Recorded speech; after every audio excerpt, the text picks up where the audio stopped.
அண்மை செய்தியை பார்த்துக் கொண்டிருக்கிறோம். பாகிஸ்தானுடன் பதற்றம் அதிகரித்துள்ள நிலையில் பிஎஸ்எஃப், சிஐஎஸ்எஃப் இயக்குநர்களுடன் இந்தியாவின் உள்துறை அமைச்சர் அமித்ஷா ஆலோசனையினை மேற்கொண்டு வருகிறார். எல்லை மற்றும் விமான நிலையங்களின் பாதுகாப்பு குறித்து உள்துறை அமைச்சர் அமித்ஷா ஆலோசனையினை மேற்கொண்டு வருவதாக தகவலானது வெளியாகியிருக்கிறது.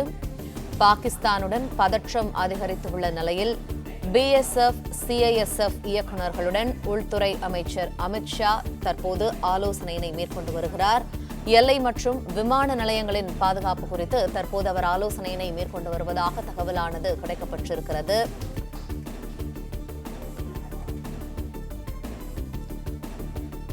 இது தொடர்பான தகவல்களை எமது செய்தியாளர் மாணிக்கம் வழங்க கேட்போம். மாணிக்கம், வணக்கம். இந்த ஆலோசனை எவ்வளவு முக்கியத்துவம் வாய்ந்ததாக பார்க்கப்படுகிறது? விவரங்கள். இந்தியாவினுடைய அமைச்சர்கள், குறிப்பாக பாதுகாப்புத்துறை அமைச்சர் மற்றும் உள்துறை அமைச்சர்கள் அவர்கள் சார்ந்த இலாக்காவை தொடர்ந்து தற்பொழுது அந்த போர் பதற்ற சூழல்களில் மிக முக்கியமான ஆலோசனைகளை மேற்கொண்டு வராங்க. இதற்கு முன்பாக மத்திய பாதுகாப்புத்துறை அமைச்சர் ராஜ்நாத் சிங் ஒரு ஆலோசனை நடத்தியிருந்தார். தற்பொழுது இந்தியாவுடைய உள்துறை அமைச்சர் அமித்ஷா ஒரு முக்கிய வாய்ந்த ஆலோசனை கூட்டத்தை நடத்துவதாக சொல்லப்பட்டிருக்கிறது. பாகிஸ்தானுடனான இந்த பதற்றமான சூழல் நடைபெற்று வரக்கூடிய நிலையில பிஎஸ்எஃப் என்று சொல்லக்கூடிய எல்லை பாதுகாப்பு படையினருடன் இந்த அமித்ஷா அவர்கள் ஆலோசனை மேற்கொண்டிருப்பதாக சொல்லப்பட்டிருக்கிறது. எல்லை மற்றும் விமான நிலையங்களை பாதுகாப்பது குறித்தான ஒரு ஆலோசனை எனவும் சொல்லப்பட்டிருக்கிறது. மற்றும் சிஐஎஸ்எஃப் இயக்குநர்களுடனும் இந்த ஆலோசனையில் ஈடுபட்டிருக்கிறார்கள் எனவும் சொல்லப்பட்டிருக்கிறது.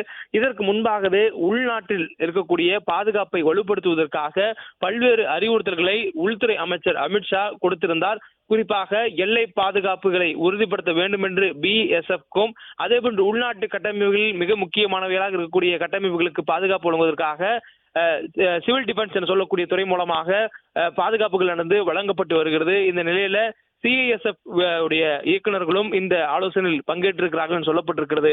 இதன் மூலமாக தொடர்ந்து பாகிஸ்தான் நடத்தக்கூடிய தாக்குதல்களை இந்தியா வெற்றிகரமாக முறியடித்து வரக்கூடிய நிலையில் அடுத்தடுத்து அவர்கள் தாக்குதல் நடத்துவதற்கான வாய்ப்பு இருப்பதாக உளவுத்துறையினுடைய தகவல் கிடைத்திருப்பதாகவும் சொல்லப்படுகிறது. இதனை மையமாக கொண்டு பாகிஸ்தானுடைய தாக்குதலை எதிர்கொள்ள தயாராக இருக்கும் வகையில் இந்த ஆலோசனை கூட்டம் நடத்தப்படுவதாகவும் சொல்லப்பட்டிருக்கிறது. மேலும் இதுவரையிலும் பாகிஸ்தான் நடத்திருக்கக்கூடிய தாக்குதல்கள்ல என்ன மாதிரியான விளைவுகள் ஏற்பட்டிருக்கிறது, எப்படி அவை முறியடிக்கப்பட்டிருக்கின்றன, மேலும் கூடுதலாக எங்கேனும் பலங்கள் அதிகப்படுத்த வேண்டிய தேவைகள் இருக்கிறதா என்பது குறித்துதான் இந்த ஆலோசனை கூட்டம் அமையும் என்று சொல்லப்பட்டிருக்கிறது. இதற்கு முன்பாக அமித்ஷா அவர்கள் ஒரு ஆலோசனை மேற்கொண்டிருந்தார். குறிப்பாக 10 மாநில முதலமைச்சருடன் அவர் ஆலோசனை மேற்கொண்டிருந்தார். அதற்கு பிறகு பாராமிலிட்டரி உள்ளிட்ட துணை ராணுவ அமைப்பினருடன் அவர் ஆலோசனை மேற்கொண்டிருந்தார். பல்வேறு காலநிலைகளில் எவ்வாறு செயல்பட வேண்டும் என்பதற்கான ஒத்திகைகள் நாடு முழுவதும் நடத்தப்பட்டிருக்கிறது. இவை அனைத்தும் உள்துறை மூலமாக செயல்படுத்தப்பட்டிருக்கூடிய சூழல்ல தற்பொழுது இந்தியாவின் மீது பாகிஸ்தான் தொடர் தாக்குதலில் ஈடுபட்டிருக்கிறாங்க. ஒரு போர் பதற்ற சூழல் நிலவி வருகிறது. தொடர்ச்சியாக ஏவுகணைகளையும் ட்ரோன்களையும் அவர்கள் ஏவி தாக்கும் பொழுது அதனை முறியடிக்கக்கூடிய வகையில இந்தியனுடைய ராணுவம் மிக வெற்றிகரமாக அதை முறியடித்திருக்கிறது. இந்த நிலையில தரைத்தளத்துல ஊடுருவக்கூடிய எல்லை தாண்டி வரக்கூடிய பயங்கரவாதிகளை கண்காணித்து தாக்குவதற்கும் இந்தியா தயாராக இருக்கிறது. குறிப்பாக இவ்வாறு வரக்கூடியவர்களை கண்டதும் சுடுவதற்கான உத்தரவுகள் கொடுக்கப்பட்டிருப்பதாகவும் சொல்லப்படுகிறது.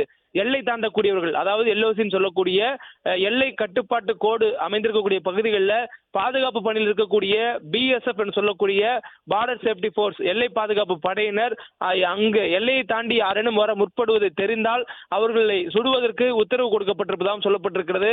மேலும் இந்தியாவுடைய குடியிருப்புகளை நோக்கி பாகிஸ்தானுடைய ராணுவமே எல்லை கட்டுப்பாட்டு கோடு பகுதிகளில் துப்பாக்கிச் சூடுகளையும் பீரங்கி குண்டுகளையும் பொழிந்து தாக்குதல் நடத்துவதற்கான முயற்சிகளை மேற்கொண்டார்கள். அந்த தாக்குதலும் வெற்றிகரமாக முறியடிக்கப்பட்டது. பூஞ்ச் பகுதிகளில் அவருடைய தாக்குதல் முறியடிக்கப்பட்டிருந்தது. அந்த தாக்குதல் முறியடிக்கக்கூடிய இடையே நடைபெற்ற அந்த மோதலில் தான் 13 நபர்கள் உயிரிழந்ததாகவும் சொல்லப்படுகிறது.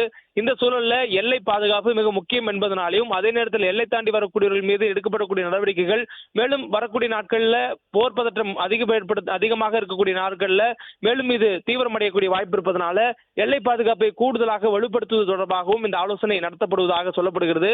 கூடுதலாக சிஐஎஸ்எஃப் படை வீரர்கள் இந்தியாவினுடைய அந்த எல்லை பாதுகாப்புகள் இருக்கக்கூடிய பகுதிகளில் தவிர்த்து மற்ற இடங்களிலும் அவருடைய பாதுகாப்பு என்பது இருக்கிறது.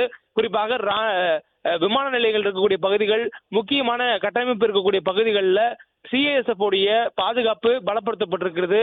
குறிப்பாக ராணுவத்தினுடைய பயன்பாட்டிற்காக சில விமான நிலையங்களுடைய செயல்பாடுகள் முடக்கம் செய்யப்பட்டிருக்கிறது. இதன் காரணமாக அந்த விமான நிலையத்துக்கான பாதுகாப்பு கொடுப்பதற்காகவும்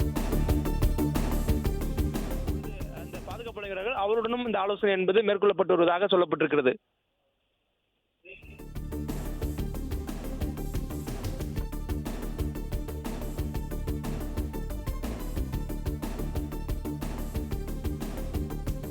பொறுத்தவரையிலும் இந்தியாவினுடைய இந்த முக்கியமான கட்டமைப்புகளுக்கு பாதுகாப்பு வழங்கி வருகிறாங்க.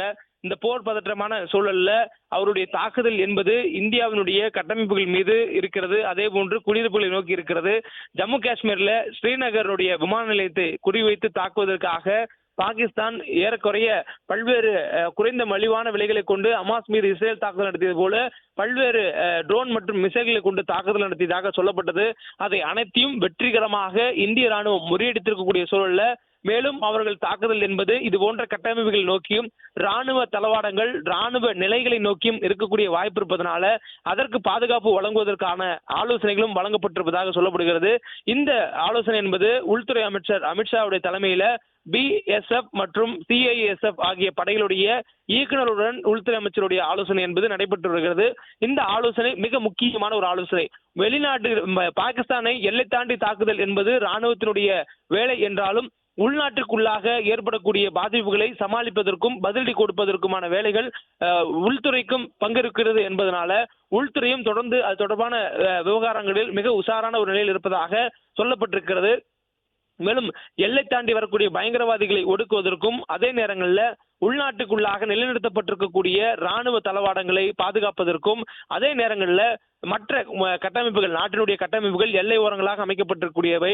அதே போன்று எல்லை ஓரம் இருக்கக்கூடிய மாநிலங்களில் கட்டமைக்கப்பட்டிருக்கூடிய கட்டமைப்புகள் மருத்துவமனை முக்கியமான அணுமின் நிலையங்கள் அனல்மின் நிலையங்கள் ராணுவ விமான மையங்கள் அதே போன்று விமான நிலையங்கள் உள்ளிட்ட பல்வேறு இடங்கள்ல இந்த பாதுகாப்பை வலுப்படுத்த வேண்டிய தேவை உள்ளது. இதற்காக முன்னெச்சரிக்கையாக ஏற்கனவே இந்தியா ஆபரேஷன் சிந்தூரை செய்து முடிப்பதற்கு முன்பாகவே பல்வேறு ஆலோசனை கூட்டங்களை நடத்தி அதற்கு அடுத்தபடியாக தான் இந்த பதில் தாக்குதல்களில் ஈடுபட்டிருக்கிறது. இந்த சூழல்ல தற்போது தொடர்ச்சியாக பாகிஸ்தான் 2 நாட்களாக இந்த போர் பதற்ற சூழலை நீடித்துக் கொண்டிருக்கிறது. இதன் காரணமாக இந்த ஆலோசனை கூட்டம் என்பது மிக முக்கியமானதாக கருதப்படுகிறது. பிளே ஸ்டோர் மற்றும் ஆப் ஸ்டோரில் இருந்து பாலிமர் செயலியை QR கோடு மூலம் பதிவிறக்கம் செய்யுங்கள். செய்திகளை உடனுக்குடன் பெறுங்கள்.